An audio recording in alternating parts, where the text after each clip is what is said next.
drove that little kid crazy. And that little kid did the Martin Lawrence, took the clothes off and ran out into the street and all of this, which you know they say artists do.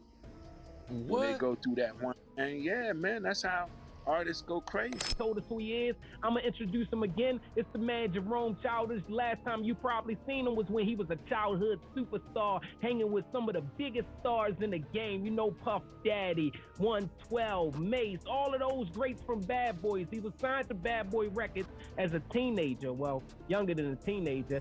They used to have these guys, they used to call it the boiled egg test. They could take a boiled egg, a raw boiled egg, have those guys put their pants down and bend over and they stick it. The eggs break. They say they're not ready yet. They ain't put it. First, said, did Diddy stay in touch with you as a mentor afterwards, or even now? No. Like you said, they tread lightly when you're there as a child. Right. You know, my dad.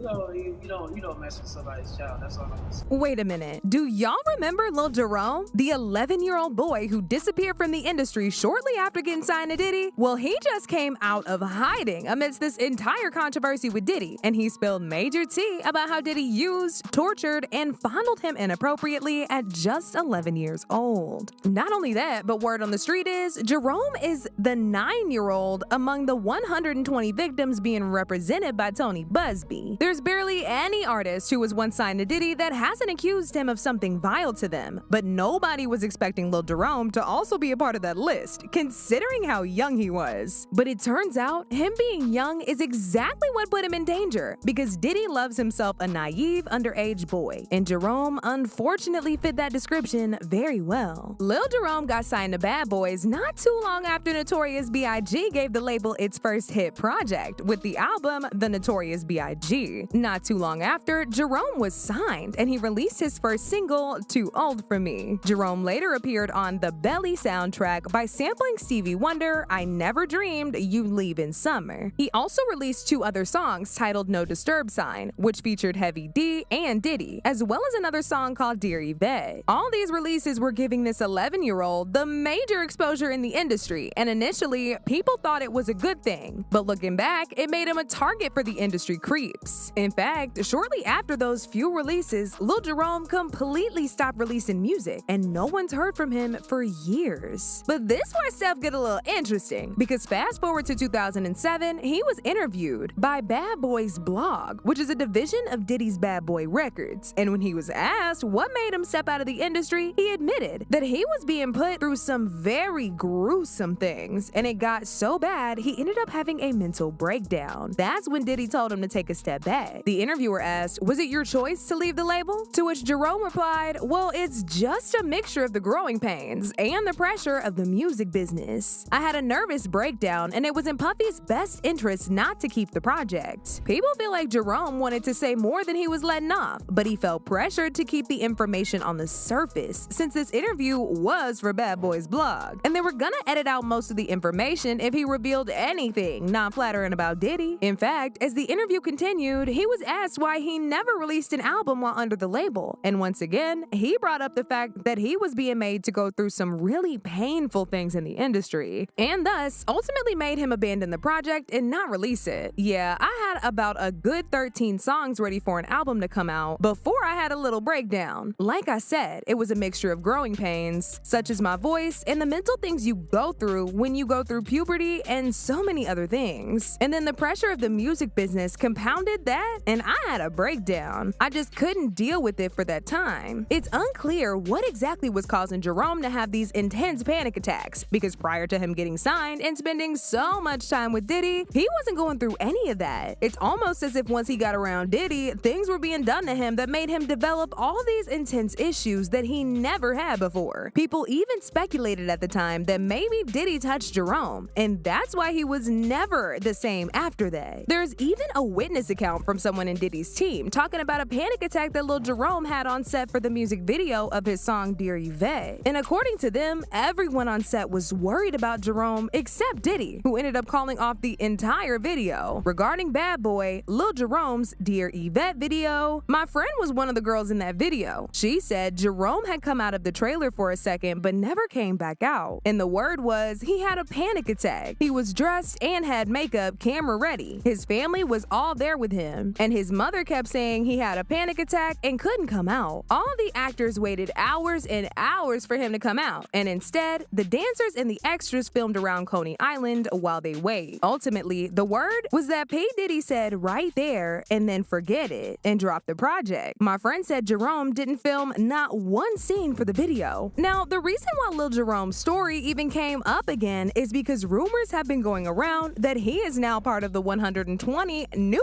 SA accusers being represented by Tony Buzzbee. The reason why he was even brought up is because Tony Buzzbee said that crimes in question happened between 1991 and 2024. And since Jerome was just about 9 years old when he started getting around Diddy, he fits the timeline real well. According to Tony, this 9-year-old victim, who people believe to be Lil Jerome, went to an audition to get a record deal with Diddy's Bad Boy Records. But by the time he left, he had been SA'd by both Diddy and several other men in the studio. And according to the 9-year-old, Diddy convinced his parents to keep their mouths shut by promising to give him the record deal he initially auditioned for.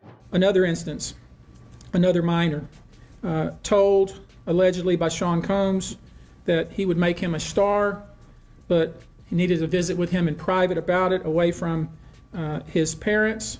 Once they were in a private area, allegedly Mr. Combs made the victim perform oral sex upon him. Another incident, an individual 15 years old at the time, flown to New York City to attend a party, was. As if all this wasn't disgusting enough, Mark Curry, who was also signed to Bad Boy from 1997 to 2005, recently made some wild allegations about the time he witnessed Lil Jerome having one of his many nervous breakdowns in the studio and running out of the studio with no clothes on. So one kid, his name is Jerome, Lil Jerome, Childers. He's a gospel dude, and he had a real crazy voice. He was a kid, like 11 years old, 10 or something like that. And then they took one of his songs that he knew how to sing real good in church, and they changed it to a song about him kissing a girl for the first time. I'm not too young for you, really don't know me.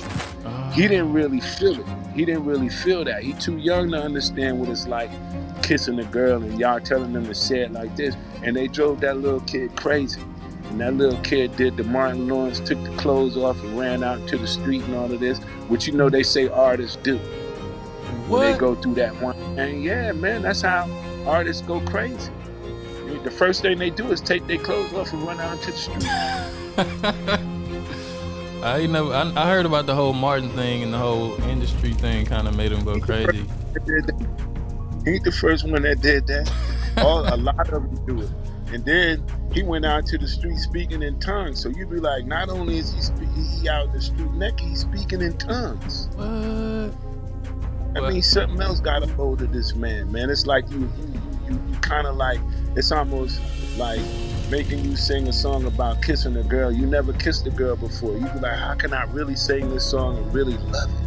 Right. There are some really wild allegations that Mark Curry just made, and it really just confirms that Diddy did some questionable things to Lil Jerome that we really don't fully know about. However, with everything going on and these lawsuits getting thrown at him left and right, it's not gonna be long before we know absolutely everything. As usual, people had their own thoughts about this. Like this person who said, at this point, these parents need to be held accountable for the things that's happened to their kids. How can you feel comfortable leaving your children with complete strangers at a very young age, or at any age? This is beginning to be sickening. His sudden reflux disease could have been a result of forced oral If he is the 9-year-old in the Buzzbee case, the monster took his vocals as well as his innocence. Another person said, the more this industry being exposed, the parents need to be exposed too and charged. Leaving your kids with strangers to so-called mentor your kids to make your kids a superstar is just diabolical. Praying for all the victims to get the justice they deserve. But now I want to know your thoughts. What do y'all think about Diddy getting exposed for allegedly touching Lil Jerome? And do y'all think Lil Jerome is the 9-year-old that's suing Diddy? Y'all been knew what to do. Let me know your thoughts in the comment section down below. And don't forget to click here to watch this other very messy video.